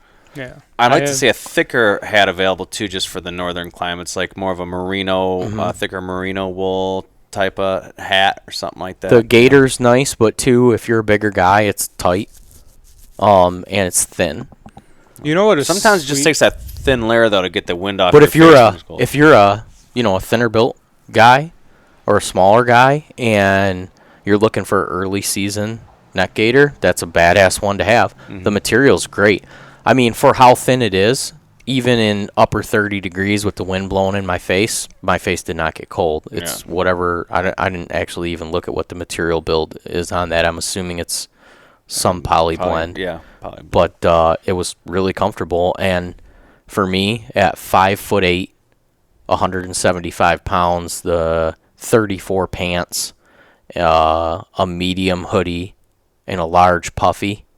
I mean, I was out for a couple days in rain and upper 30s, and I stayed pretty comfortable. I mean, the only time I really got uncomfortable was when it got dark Saturday night, and we had been sitting in the wind I was wet Right. and sitting in the wind for 2.5 hours. And when it got dark, the bottom kind of dropped out, and, Ray's decked out in all real nice Kuyu stuff. And he's like, dude, I'm fucking freezing. I'm like, I'm fucking freezing too, dude. Like, let's get down and get out of here. We were so happy to get moving, get our body temperatures up, and then we had a fire and cooked dinner and shit. It was nice, but Nice. gear just performed, man. I mean, the gear that I would have had in the past couldn't do No, things. if you were out there in a Carhartt, you would have been dead. Oh yeah. You know? Yeah, I wouldn't have been dead, but you'd have been extremely uncomfortable, or, whatever, some cotton, some cotton hunting pant. I mean, Well, I'm I just was- interested to see in that type of weekend, because you get a lot of those in the fall, how well that 6-sight rain gear holds up. I imagine it's got to be good. I don't think you would have had any of the issues. No. I think That's it would have been high and dry. but it's expensive. It's very. It's And probably I the most knew, expensive one you could if buy. it was going to be 34 and rain like that all weekend, I would have stopped somewhere and bought rain gear. But I'm like, Something. if it's going to Something. be, because it was supposed to be like 50 during the day Right. and basically 40 at night, I'm like, I'll be fine. Yeah. But I'm also on a no expenditure budget for this hunting season. So Right. yeah, nothing, Right. or I'll kill you. Wow. You know what I mean? Yeah. It's been an expensive hunting venture the last couple of years, Right. buying new stuff, and Yeah. Absolutely. I'm Mhm. with you. I've got a sickness. It's hard. Yeah. Somehow I always find a way to spend money this time of year. I'll figure it out. I need it. I need that now. The family needs it. I'm putting meat in the freezer. No, but so I'm pretty good. I was impressed with that 6-site stuff. I sat out Friday night in the rain. It was just pissing down rain the whole time. And I stayed pretty damn dry, that DWR, the durable waterproof repellent or whatever, all those soft shell. Like I said, yeah. I mean, I had, my biggest complaint with the 6-site stuff is no hood. If it had a hood, fucking golden, man. Yeah. Because the soft shell jacket. I had the Chama. I have a First Light Merino Chama, and I had that hood over my hat coming out of the soft shell. Mm-hmm. My body was perfectly warm, and I stayed. Only got down to like 45 that night. Especially when it's real cold, or that jacket does need a hood. But it just that was the only part of me that got wet because it was raining so hard, and that merino just soaks up water. Right. It does maintain heat, but it still gets it's a sponge. It still gets heavy, wet, and you feel the dampness on you and everything. So just having a hood would be a lifesaver. But and merino dries slower than poly. Oh, way slower too. Mm-hmm. So once you're wet, you're gonna be wet for a minute. Right. So merino's more for the man that's gonna be sitting still. The poly stuff is for the guys on the move that need to, that stuff to evaporate off them quicker. I fell in that river with those pants on, those pants were like dry instantly. Yeah. My socks were feet were definitely not comfortable. What kind of socks were you wearing? Just cheap ass cotton. Cotton. Yeah, Dickies socks. Dickies. It was 55. I wasn't gonna put merino wool socks on and all. I have some thinner merino blend that I wear this time of year, like real thin, almost like a dress sock, and that's super comfortable. And I'm wearing those. What boots am I running? Vask GTX Gore-Tex boots. Mm-hmm. Not real high. I should have a 6-site Gators at home waiting for me tonight, so I need those Gators. 6-site. Not 6-site. I wish 6-site made them, but I got a First Light. It rhymes. But first, I got First Light Gators, waterproof Gators, Bramblers or whatever, and I'm gonna be running with those because I need it. To see how the Gators make a difference. Yeah, I mean, this is my first year, and almost 10 years of hunting, I think, that I haven't worn rubber boots, and it's a lot way nicer. more. Oh, so much more comfortable, more nimble climbing up the tree. I just feel more sturdy when I'm walking. It's I'm not clumsy. It's quieter. But you need that waterproof. I need that waterproof, like up to my knee, and I'm hoping that these will. Yeah. Paired with those boots will keep me waterproof, like almost up to the knee, basically. I'm not looking forward to having to flip a switch to mine, but it's going to happen probably this weekend. Rubbers. I still in my truck. I keep my my muck boots in my truck. So my muck boots are in there. I keep waders in my truck, and I bought a real cheap pair on Amazon. I think I showed you before. It's like $10, or I showed you $10 hip gaiters, real thin and cheesy. But if you really need to get some thick stuff, you can throw them in the bottom of your backpack and throw them on right over your boot, clip them on your belt, and get through some shit. It'll keep you probably pretty dry. You don't have to get a hole in it. It'll keep you pretty dry. Sure. So I got those for a pinch, and I keep those in my bag. Like I said, $10-15 on Amazon for a cheap. Yeah, I think that is sweet.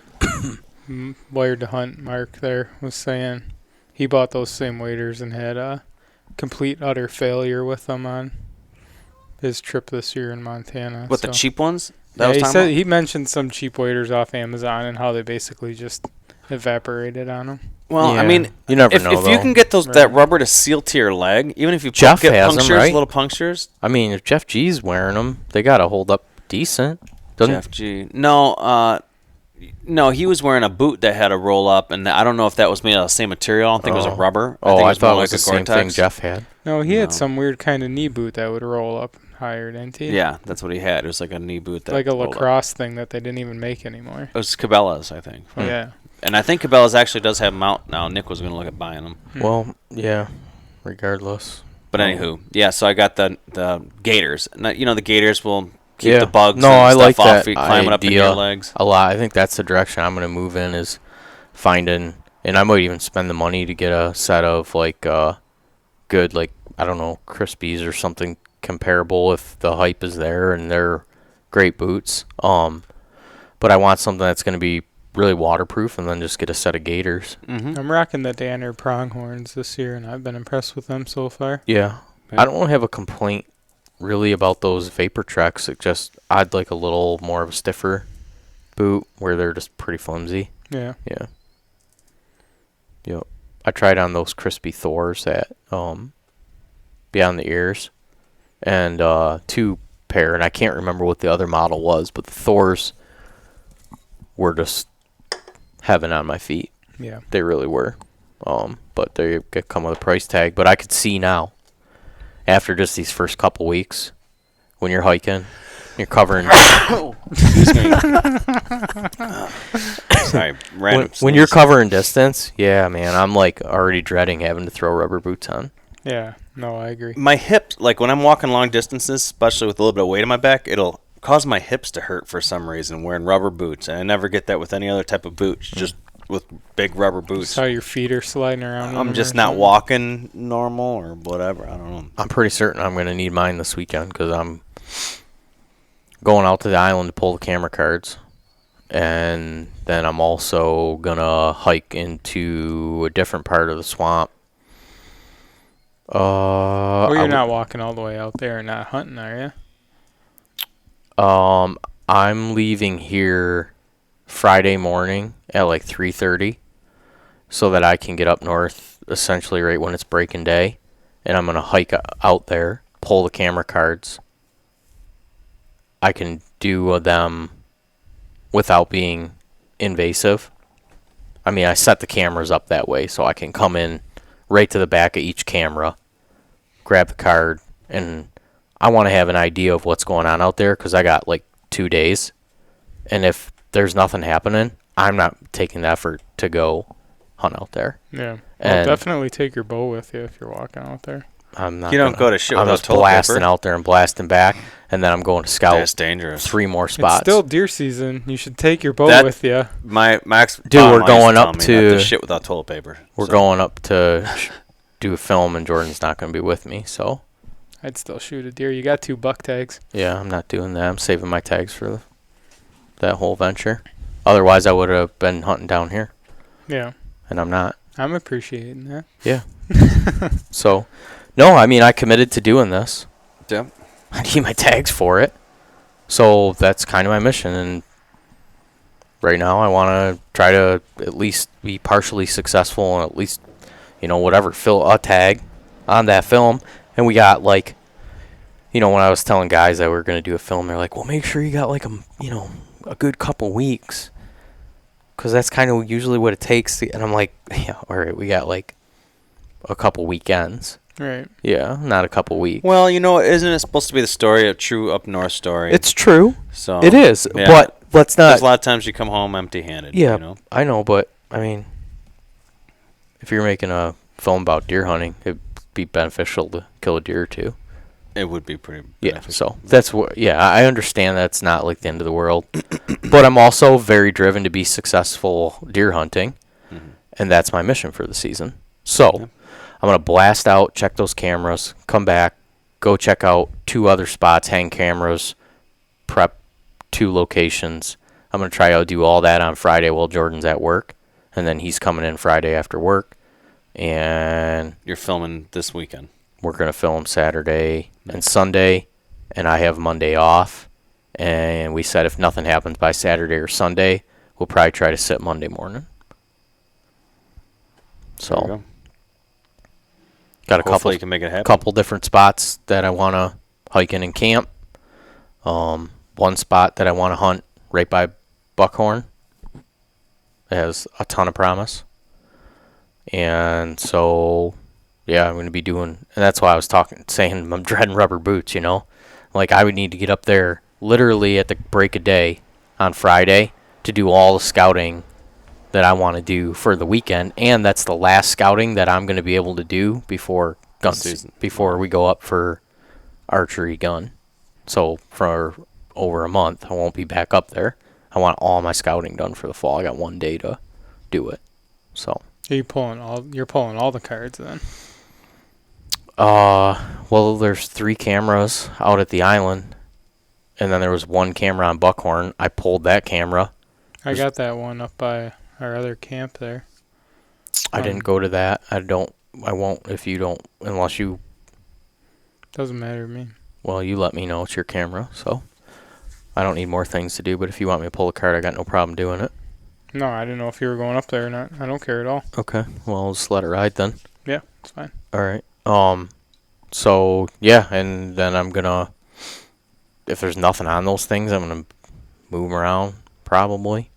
I'm gonna try to be as least invasive as possible, but I'm also not gonna waste my season hunting spots that there's no deer, and I don't live up there, so it's kind of hard Right. to know. So, and when you get a couple weekends, whatever. But yeah, I mean, there's definitely a couple spots I could go down here, but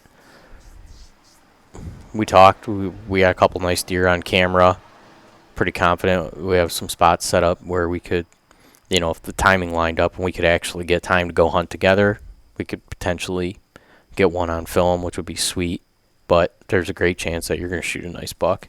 There's a west wind Saturday morning, and it's going to be 32, so I will not be sitting in that tree stand. Damn. Nice. I'm going out Sunday. Maybe you should go with him and film. I don't know if my wife will let me. Oh. I still got a 6-week-old I was at going to home. say, I don't need to take the camera gear that you want. I mean, if you want. Yeah, I mean, we'll see. I might just want to try to shoot that deer without the camera. You could literally, in one of those spots, put the camera arm up, turn the camera on, just set it to record, and leave it pretty much where the only spot you have a shot is. Yeah. Just let the thing run, and if you get it, you get it, and if you don't, who cares? Yeah, we'll see. I'll take the stuff. Right. I'll mess around with it. Yeah. If it's raining or anything, I wouldn't monkey around Right. with it, and I wouldn't let it cost you supposed the to be- opportunity to shoot. Right. It'll be on Insta film if I shoot the deer the way I see it, but it's... I don't know. I had 8 tag soup last year, so... Yeah. Dude, I haven't got an archery kill in 2 years. Yeah, I've got a So I'm taking... big old... I don't even know if I'm taking both bows this week. I might just take my compound. I'm definitely taking my compound. I'm shooting my recurve well, but I'm just not real comfortable with the recurve out of tree stand. I haven't practiced enough with it. I'm comfortable with it on the ground. But like I said, we had a couple days to get it done and work a man's time frame, and I can't shoot 40 yards with my recurve, and I can shoot 40 yards with my compound. Right. So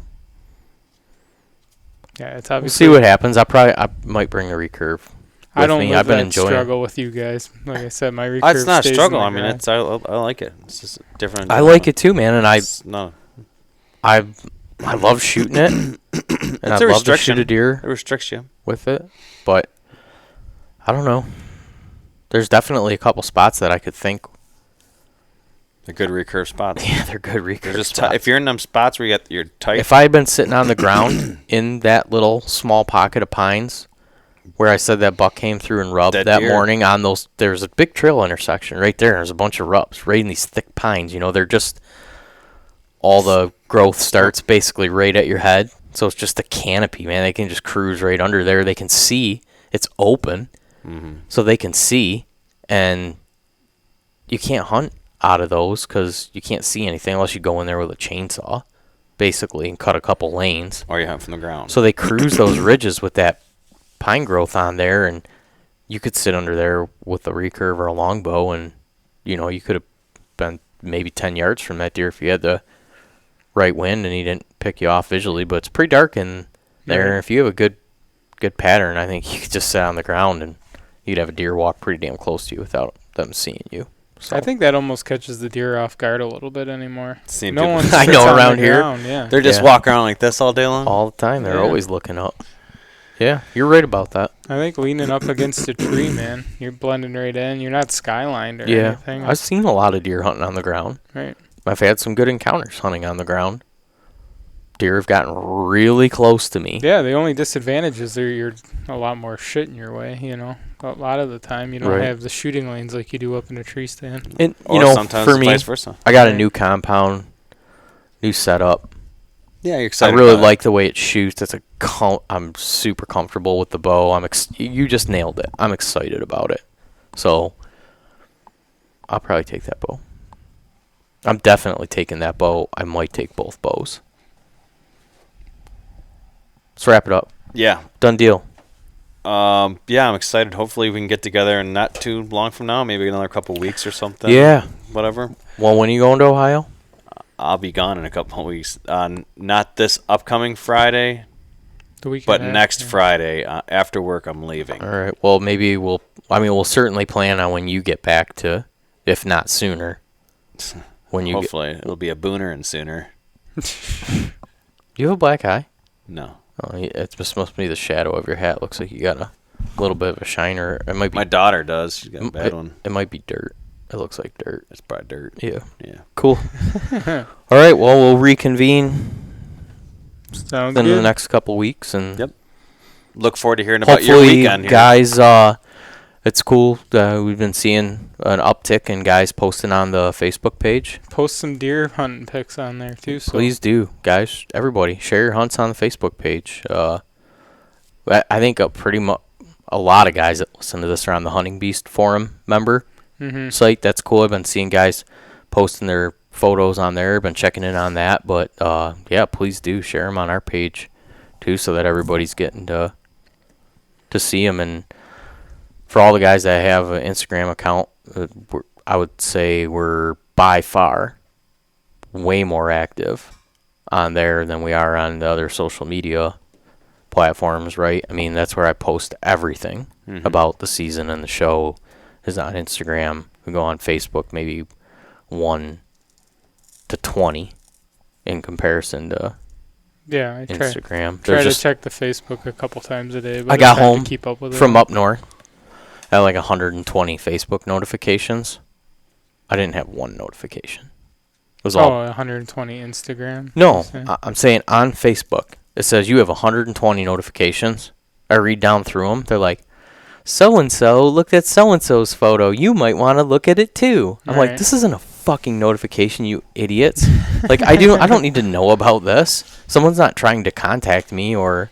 Right. Yeah, so it's just... Facebook is just way more bullshit and annoying. Instagram is a little simpler platform. Cut to the and point, I yeah. use... do you guys have accounts on Huntmore? No. I do. I have not.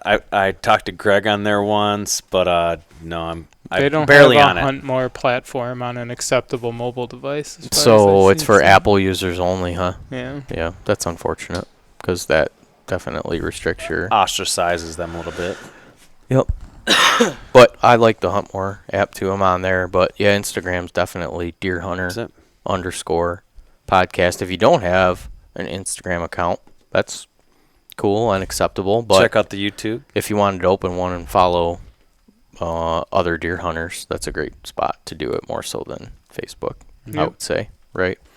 Facebook owns them anyway, so you have an Yeah, Instagram they're account. it's you like just a- never logged into it yet. Yeah, that's exactly how it goes too. They're owned by the same platform or whatever. It's the same login. You literally don't even have to make another account. You just have to download the app onto your phone and log into your Facebook on your Instagram. Really? Well, Yeah. it's funny. There was a guy like a couple not long ago who's like, "Is there any other way to listen to the podcast besides YouTube?" And he's been listening since day one.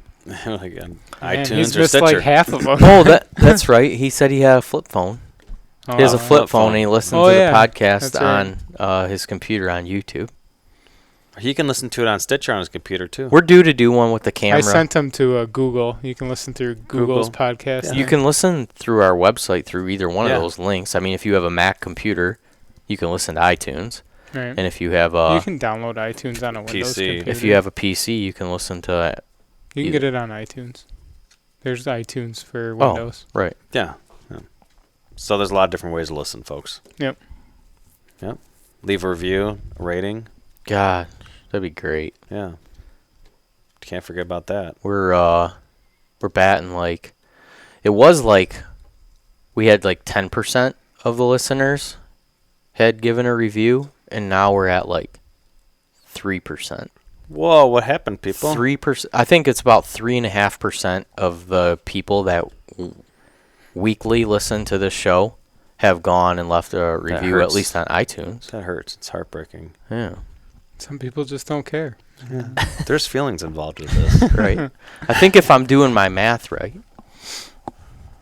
Okay. Well, so leave us a frickin' review, please. that'd be awesome. Yeah, just a review. Yeah, if Be we nice. Just if say, hey, if it up.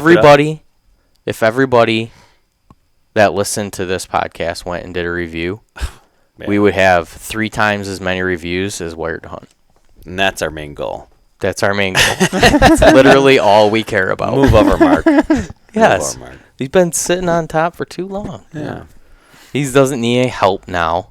Now Still he's give a him meat eater now. more time to write his book that he's been working on. There you Yeah, go. exactly. Well, I'm just saying it would be great if we could get a review. throw us a bone, Yeah. iTunes or whatever. Patreon, we Something. get that Oh, yeah. going. Yeah. YouTube. Yeah, that's great too. The Patreon guys, geez, man, what can I say about them? I'll buy every Patreon. Oh shit! Let me think. Here we about go. this. Here we go. I'll buy every Patreon. Yeah, no, without question, 1 or 2 beers. If they won't win after the season when we do the meetup in Grand Rapids. Yeah. I rented. There's I guess it's like a banquet facility at a movie theater. Mm-hmm. So they have a big venue. People have even done like weddings in there or whatever. And you can have, I think you can have like 600 people in there or something. It's a pretty big space. And then they have a movie screen Yep. for the whole thing. And they have a bar right in there. So you can staff the bar and decide what alcohol you have there and all that. And so BHA is going to partner with us for the night to do a Deer Hunter podcast, BHA Pint Night. It's going to be at that theater. It's the last weekend in January. So I believe it's Saturday the 26th of Right. January. Mm-hmm. And it's the weekend of the Hunting Time Expo in Grand Rapids, Michigan, which is the biggest hunting expo in Michigan of the year. So we're going to go to Grand Rapids for the weekend. Exodus got 2 booths. They're going to have BHA in their booth for the day Nice. at the Hunting Time People Expo. can get memberships there. So we'll be there doing some podcasts. Maybe get Jason Meekoff out on. I'm sure there'll be a bunch of BHA No, I'm sure. members around, and so we'll be at the expo all day on Saturday, and then Saturday after the expo, the doors will open at 6:00, and we're gonna have the BHA Deer Hunter podcast meetup. So it'll be a great opportunity for anybody that has listened to the show, and we can all get together and hang out, have a couple beers, talk about our seasons. The season will be over. Everybody's gonna have a bunch of photos of deer hunt. I mean, literally, Yeah. deer hunting will pretty much just Yep. be getting over. Can go make a weekend of it, for anybody that potentially wanted to travel from like Ohio or Wisconsin or even from the UP, whatever. Come to Grand Rapids for the To the weekend, and we'll expo, all check that all get out. together and have some beers and have a couple meals and Watch the film. hang out. And then Jordan, Susowitz Media, who's shooting the film, he is partnered with or a part of Become One, and they're a filming company. And I believe those guys are going to be there, and they're going to this is all possible at this point in time. So they're going to maybe show a short film or piece from Jordan and them just went on a 10-day 16 day. They go to Montana and go elk hunting, Yeah. and they shot a film. Mm-hmm. So I think they might show something from that, and then we'll watch the film that we're working on all along the whole time. We'll have a bartender there serving out some beers. I think we're going to try to do some raffles. Landon was looking into potentially getting like a raffle license for the night so that we can maybe do some raffles, maybe raffle off some memberships to BHA, whatever. And then what we're going to do is we're going to take a percentage of the proceeds for the night, and we're going to give all the money back to I don't know, though. It's up to those guys if they want it to go to our local chapter and raise it for the state, which is what I'm assuming that they would probably want to do. That's what I say we do with it. But we'll take proceeds from the night and give it to BHA, because without hunting on public land, the whole thing that we're doing right The now, gig, yeah. basically, I mean, we'd be very limited to. We wouldn't be able to hunt in the style that we've found to be fun hunting in the last couple of years. Yeah.